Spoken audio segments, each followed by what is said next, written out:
আসসালামু আলাইকুম গাইস। প্রতিদিনের মতো সানি এবং মিঠুর বেবিগুলোকে হ্যান্ড ফিডিং করাবো। তো চলুন বেবিগুলোকে হ্যান্ড ফিডিং করাই। মাশাআল্লাহ বেবিগুলো খাবার দেখলে নিজ থেকে খাবার খেয়ে নিচ্ছে। তাদেরকে খাবার খাওয়ানো নিয়ে কোনো কষ্ট হচ্ছে না আমার। প্রথমটাকে খাবার খাওয়ানো শেষ করে দ্বিতীয়টাকে খাবার খাওয়াবো। দ্বিতীয়টাও খাবার খাওয়ার জন্য দেখুন কি করতেছে, সিরিজ মুখে নিয়ে নিজে নিয়ে নিচ্ছে। মাশাআল্লাহ দ্বিতীয়টাও খাবার খেয়ে নিচ্ছে। দ্বিতীয়টাকে খাবার খাওয়ানো কমপ্লিট। বেবিদেরকে খাবার খাওয়ানোর পরে একটু সময় ফ্রি করে দেই যেন ওরা একটু উড়াউড়ি করতে পারে। সানি মিঠুর বড় বেবিদের হ্যান্ড ফিড করানোর পর ভাবলাম যে বাসায় তো আরো নতুন মেহমানের আগমন হয়েছে, তো তাদের জন্য সিদ্ধ ডিম দেওয়া যেতেই পারে। সিদ্ধ ডিম ছোট বেবিদের জন্য হজম বৃদ্ধি এবং গ্রোথ বৃদ্ধিতে অনেক উপকারে আসে। ডিম সিদ্ধ করে সিদ্ধ ডিমটাকে গ্রেটার দিয়ে গ্রেট করে নিচ্ছি, তাতে অনেক ছোট ছোট হয়ে যাচ্ছে ডিমটা, আর বেবিরাও খেতে অনেক সুবিধা হয়। গ্রেটার করা কমপ্লিট। তারপরে সিদ্ধ ডিমের সাথে কিছু হার্বস এবং কিছু প্রসেস এগফুড মিক্স করে আমি আমার পাখিদেরকে খেতে দেই। খাঁচায় দেওয়ার পর দেখবেন পাখিগুলো মাশাআল্লাহ কত সুন্দর করে খাবার খাওয়া শুরু করে দেয়। নিচে দেখা যাচ্ছে সানি এবং মিঠু কত সুন্দর করে খাবার খাচ্ছে। এই যে সানি এবং মিঠু কত সুন্দর করে খাবার খাচ্ছে।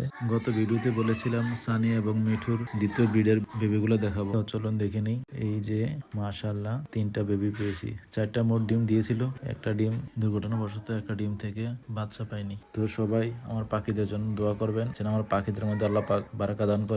যারা ফেসবুক থেকে ভিডিওগুলো দেখছেন অবশ্যই পেজটি ফলো দিয়ে সাথে থাকবেন, আর যারা ইউটিউব থেকে দেখছেন অবশ্যই ইউটিউব চ্যানেলটি সাবস্ক্রাইব করে সাথে থাকবেন।